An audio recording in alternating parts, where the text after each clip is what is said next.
예, 직장 내 괴롭힘 방지 관련해서 이야기 좀 드리겠습니다. 그것은 근로기준법 76조 2 사항에서 2019년도 7월 16일에 우리 이제 시행이 됐습니다. 그러면서 우리 대한체육회에서는 직장 내 괴롭힘 예방 대응 내규해가지고 7월 30일 빨리 서둘러서 이걸 만들었거든요. 이거 인수학과에서 하고 있습니다. 그러면은 갑질하고 직장 내 괴롭힘하고 중첩됐을 때 어떻게 할 것인지, 먼저 직장 내 괴롭힘 문제가 지금 근로기준법에 들어왔기 때문에 우선해서 직장 내 괴롭힘 문제를 판단해서 직장 내 괴롭힘을 인사과에서 추진하고 감사과에서는 협조를 해주면 됩니다. 그런데 순수한 갑질이 있고 순수한 직장 내 괴롭힘이 있습니다. 순수한 갑질은 아까 말한 대로 기관이지 문제가 있고요. 또 부당미는 대응 문제가, 두 가지는 순수한 갑질입니다. 나머지는 직장 내 괴롭힘하고 중첩됩니다. 이제 말하는 직장 내 괴롭힘에서는 한 가지가 순수하게 직장 내 괴롭힘이 된 것이 있습니다. 그것이 뭐냐면은 하극 상문입니다. 부하 직원들이 상급자를 힘들게 해서 괴롭힘이 당한 사례들이 나옵니다. 그리고 실질적으로 인정받는 사례도 나오고요. 그래서 동영상을 좀 이따 보여드릴게요. 그래서 이 동영상부터 보고 가면서 한번 이야기 나누겠습니다. 네, 여러분 어떻게 생각하십니까? 이 문제에 함께 취재한 사회경선의 기자와 좀 더 얘기 나눠보겠습니다. 자, 보자. 사실 어디까지가 괴롭힘이냐 했을 때 딱 부러지게 기준이 잡기가 쉽지는 않은 것 같습니다. 방금 본 시민들의 반응도 좀 제각각인데 욕설이나 모욕적 표현, 물리적 진상 이런 건 꽤 분명하니까 인정을 할 수 있겠습니다. 이런 게 아니어도 괴롭힘이 될 수 있다는 거예요. 네, 맞습니다. 사실 노동 현장의 전문가들도 어려워하는 부분인데요. 뭐 어떤 상황에서 생긴 갈등인지, 또 얼마나 지속됐는지 이런 것부터 가해자와 피해자의 관계나 특히 해당 조직의 문화 같은 것도 살펴봐야 한다고 합니다. 특히 요즘은 개인 간의 다툼 수준인 일에도 괴롭힘 신고를 하는 경우가 늘면서 또 다른 갈등으로 확산되는 경우도 있습니다. 네, 뭐 같은 일에도 느끼는 감정이나 또 피해 인식이 사람들마다 다를 테고요. 또 같은 말을 했더라도 말씀하신 것처럼 어떤 상황에서 나왔느냐 여기에 따라서도 다를 수 있을 것 같습니다. 이걸 사례를 통해서 보면 조금 더 이야기가 쉬울 것 같습니다. 네, 그래서 노동 전문 단체들의 수집된 사례들을 살펴봤는데요. 뭐 코로나 대유행 때 결혼을 앞둔 부하 직원한테 어차피 신혼여행도 못 가는데 굳이 경조휴가를 써야 되냐라고 말을 했던 직장 상사, 사내에서 직장 내 괴롭힘으로 인정됐습니다. 네, 단순히 결혼휴가뿐 아니라 향후 연차나 대휴 같은 일상적 권리 행사도 위축시킬 수 있다는 이유였는데요. 네, 평소 사무실이나 회식 등에서도 언행을 신중히 해야 합니다.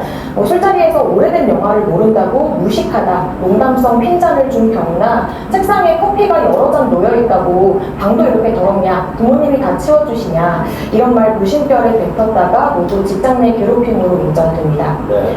최근 한 기관의 조사에서는 괴롭힘을 당하고도 참거나 모른 척했다는 직장인이 응답의 60%나 됐다고 하는데요. 앞으로 직장 내 갈등이 더 수면 위로 올라와서 본론화될 가능성이 높아 보입니다. 그러니까 흔히 생각하는 것보다 훨씬 더 직장 내 괴롭힘으로 인정되는 사안, 언행들이 많이 있다는 거군요.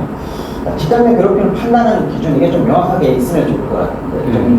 직장 내 괴롭힘 판단 기준은 저기 설명드린 것보다 제가 여기서 설명을 좀 드리겠습니다. 근로기준법 76조 2항에는 3개의 조건으로 직장 내 괴롭힘을 인정하고 있습니다. 첫 번째가 뭐냐면 직장 내 지위 또는 관계의 우위입니다. 직장 내입니다. 그러니까 지위 우위에서 일어나는 것은 갑질입니다. 그런데 직장 내 지위 우위에서 일어나면 이제 직장 내 괴롭힘으로 들어가면서, 또 하나는 직장 내 관계의 우위입니다.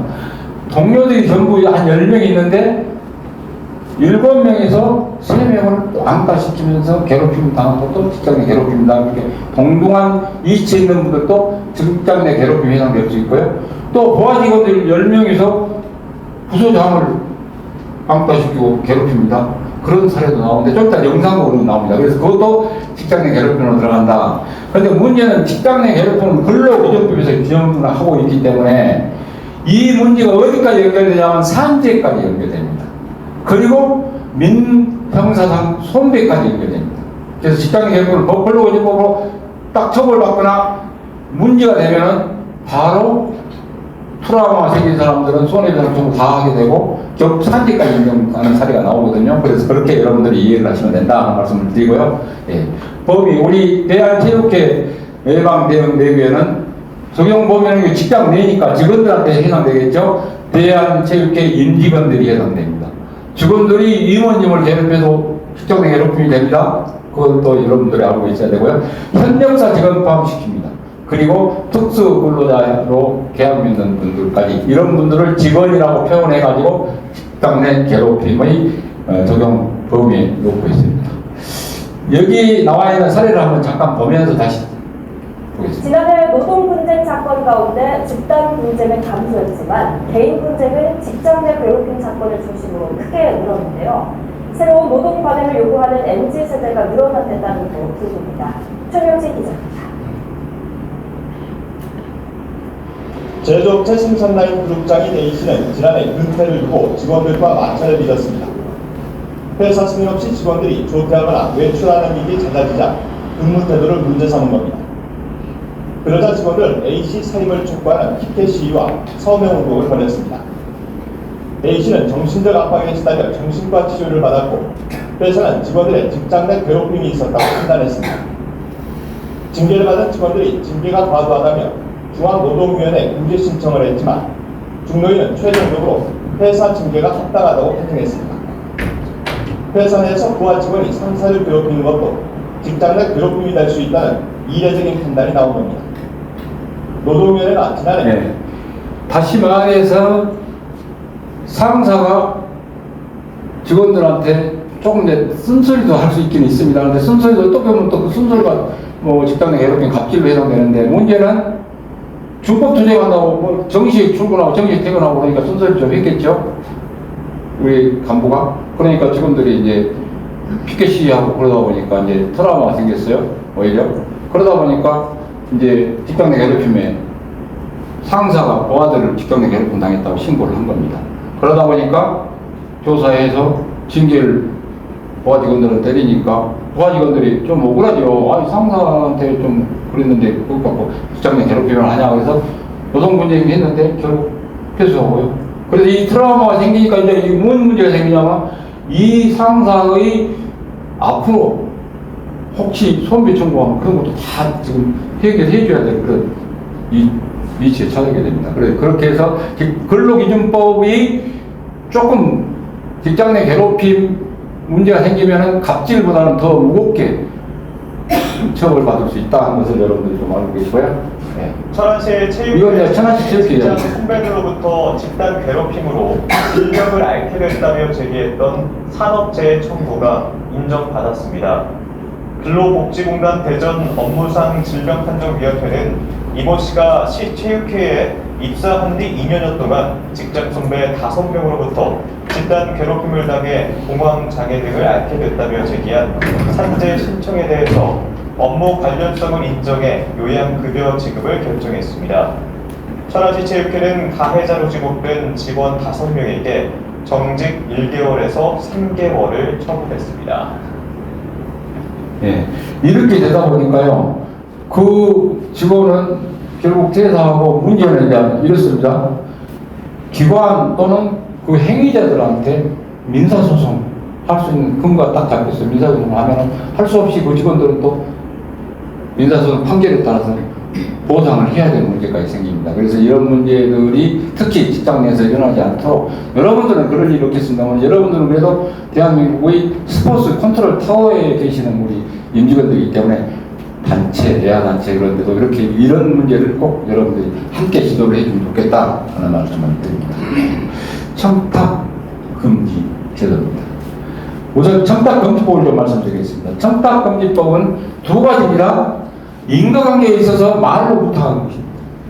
또 하나는 돈을 주고받는 것입니다. 다 여러분들 알게 되고요. 적용기관은 여러분들은 공직유관단체입니다. 공공기관 다 들어갑니다. 다음에 언론사하고 사립학교까지 포함돼서 한 4만여 개 기관 정도 된다고 그러죠. 그런데 거기 대상자는 직접 대상자입니다. 여러분들은 공직자들이기 때문에 전부 해당됩니다. 대한체육회의 이사님들, 감사님들 전부 비상임이지만 여기 공직자 등에 해당. 그 다음에 배우자가 되는데요. 배우자는 금품 수수에 관해야 됩니다. 근데 금품 수수를 배우자가 돈벌이 했다고 전부 될 것이냐? 그건 아니고 남편, 배우자의 직무와 관련해서 금품 수수를 받았을 때 해당된다. 그렇게 알고 계시면 되고요. 강제 대상자는 누구든 외국인까지 포함해서 그렇게 알고 계시면 되겠습니다. 그럼 부정 청탁. 누구든지라고 하지 않습니까? 청탁자. 수행자는 공짜 등입니다. 여러분들은 공짜 등이기 때문에 여러분들이 청탁을 받고 수행해주면 수행자에 해당되거든요. 내가 여러분들한테 뭐 스포츠 무슨 시설 임대 같은 거라든가 뭐 허가 관계라고 여러 가지 관계로 청탁을 내가 직접적으로 만약 했다 하면은 나는 제재 조항은 없습니다. 직접 본인이 하는 건 없습니다. 다만 청탁을 받아주신 분은 2년 이하 2천만 원 이하입니다. 여러분들이 면접으로 아무리 친분관계 있다고 인간관계 있다고 해서 내가 뭐 해달라고 하는데 정상적인 절차 없이 해줄 이유는 없겠죠. 그런데 가끔 이제 번역스럽게 거부하기 힘든 일이 생겨가지고 문제도 발생하는데, 그런데 제가 이제 제3자를 좀 쓰리쿠션으로 당구를 칩니다. 만약에 일반인을 통해서 여러분들한테 청탁을 하게 되면 해준 분은 2년 이하 2천만 원 이하지만은 일반인이 청탁하면 나는 1천만 원, 여러분들한테 청탁한 그분은 2천만 원 이하의 과태료고, 만약에 여러분들이 동료를 통해서 신청하게 되면 그 동료는 조금 무겁죠. 3천만 원 과태료가 되는데, 물론 해준 분은 2년 이하 2천만 원 이하입니다. 여러분들은 이제 해줄 이유는 없습니다. 그럼 어떻게 해야 할까요? 첫 번째 청탁이 들어오면 이 일은 안 되는 일이다 이야기를 하고, 이 이야기를 하십시오.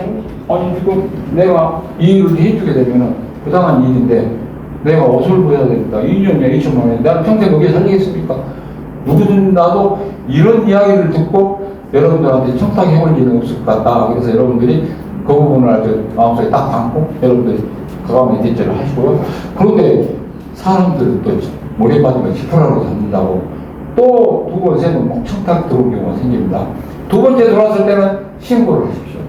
감사 담당자한테 신고를 하는 멘tor 담당자한테. 그리고 그러면 여러분은 끝납니다. 거절을 하고 신고해버리면 됩니다. 그런데 신고를 안 해놓으면 내중에 여러분은 또 내중에 알게 되면 또 징계 대상이 되니까 신고를 해버리는 게 편하겠죠. 그렇게 그러지 못하도록 그런 일이 없으면 좋겠는데 그렇다. 말로 못한 겁니다. 그런데 돈 문제입니다. 아까 떡값공사 스폰서공사 어깨 뇌물을 받고도 무죄 판결을 받아버렸습니다. 그러다 보니까 이 법이 만들어지면서 100만 원을 기준점으로 잡았습니다. 100만 원에서 1원만 초과하면은 100만 1원부터는 이제 초과니까 직무가 관련이 있는지 없는지 대가성이 있는지 없는지 다 따지지 않고 무조건 3년 이하 3천만 원 이하입니다. 100만 1원. 만약에 오늘 식사 자리에서 여러분들이 앉아서 식사를 같이 했어요. 봉투를 하나 받았네. 100만 원이네. 직무 관련성 꽝 뽑는데 100만 원 받았는데 밥을 같이 먹었네. 그러면 합치니까 100만 원이 넘네요. 그러면 이제 문제가 생긴다는 얘기죠. 그렇게 됩니다. 같이 동시에 이루어진 것은 같은 금액으로 됩니다. 그래서 100만 원 미만은 어떻게 할 것이냐. 100만 원 미만일 때는 직무 관련성을 따집니다. 직무 관련이 있는지 없는지.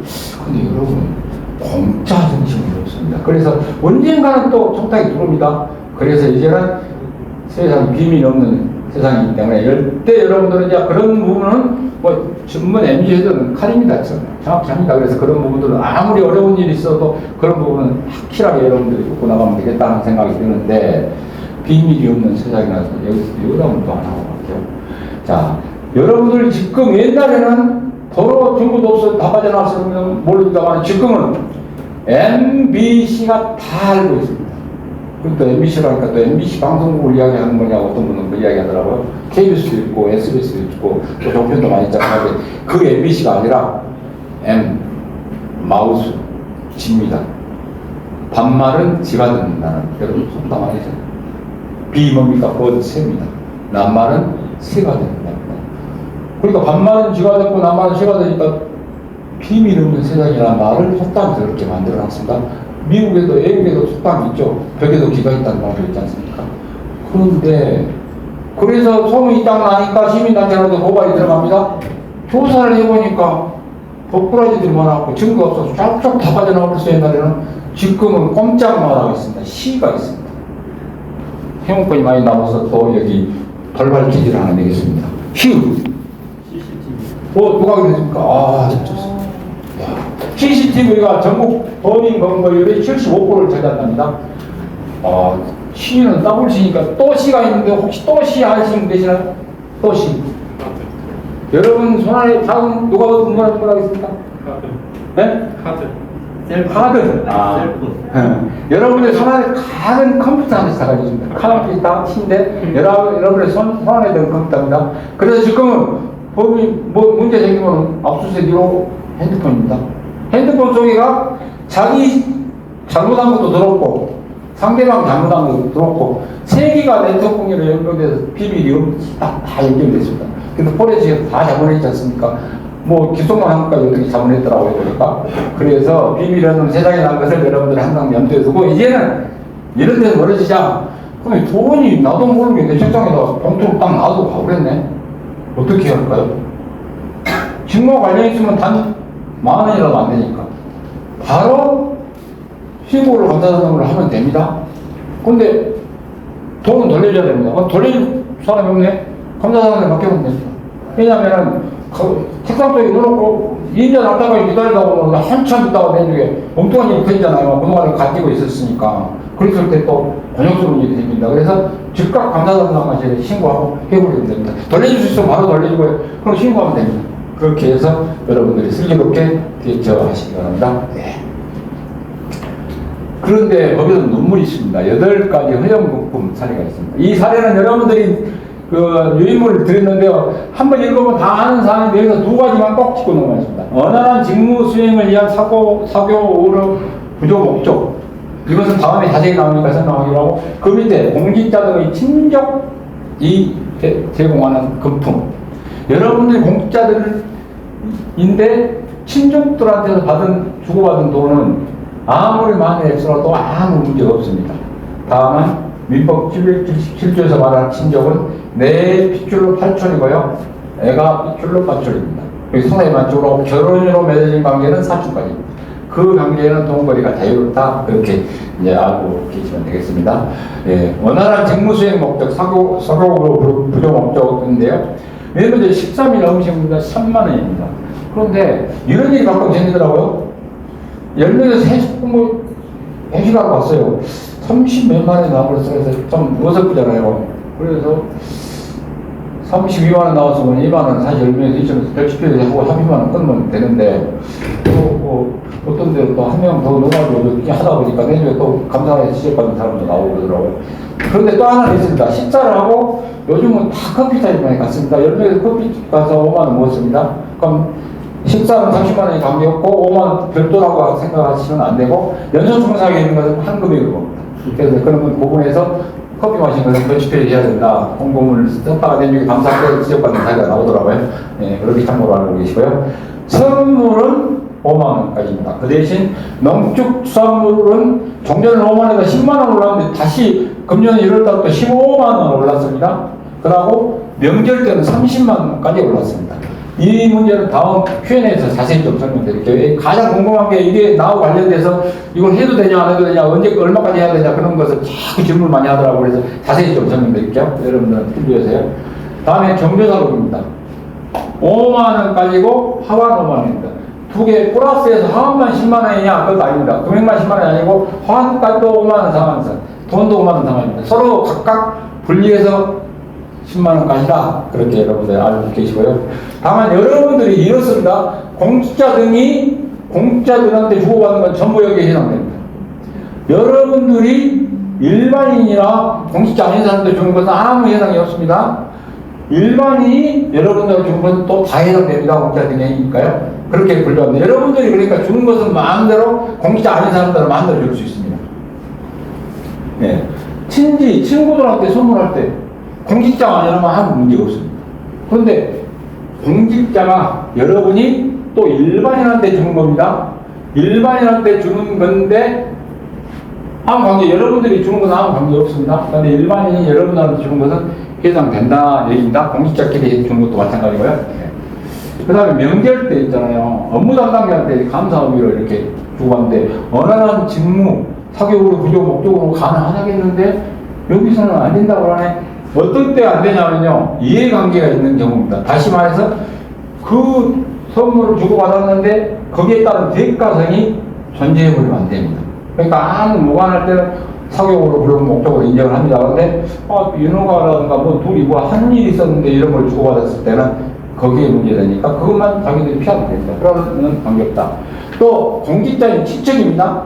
친척한테 주는 것은 100만 원에 가능한데 친척 아닌 친족은 뭐 1000만 원 이러기나 아무 관계없다. 네, 그 이야기입니다.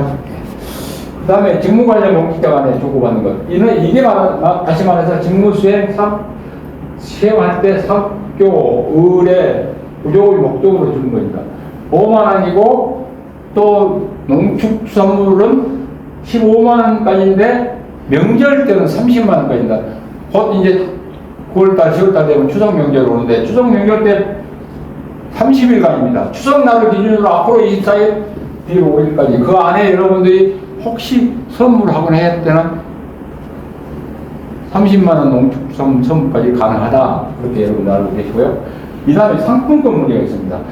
종전까지는 상품권이 안 된다고 딱 못을 박았는데 이게 물품이나 수호랑이 지내다가 돈으로 바꿀 수 없는 상품권은 허용해주고 있습니다. 그래서 가끔 뭐 경기 관람권 같은 것은 뭐 돈으로 바꿀 수 없는 거 아닙니까? 물론 나암표 같은 건 별론이고요. 그런 문제는 상품권으로 여러분들이 5만 원으로 선물해도 된다. 그렇게 참고로 알고 계시면 되겠습니다.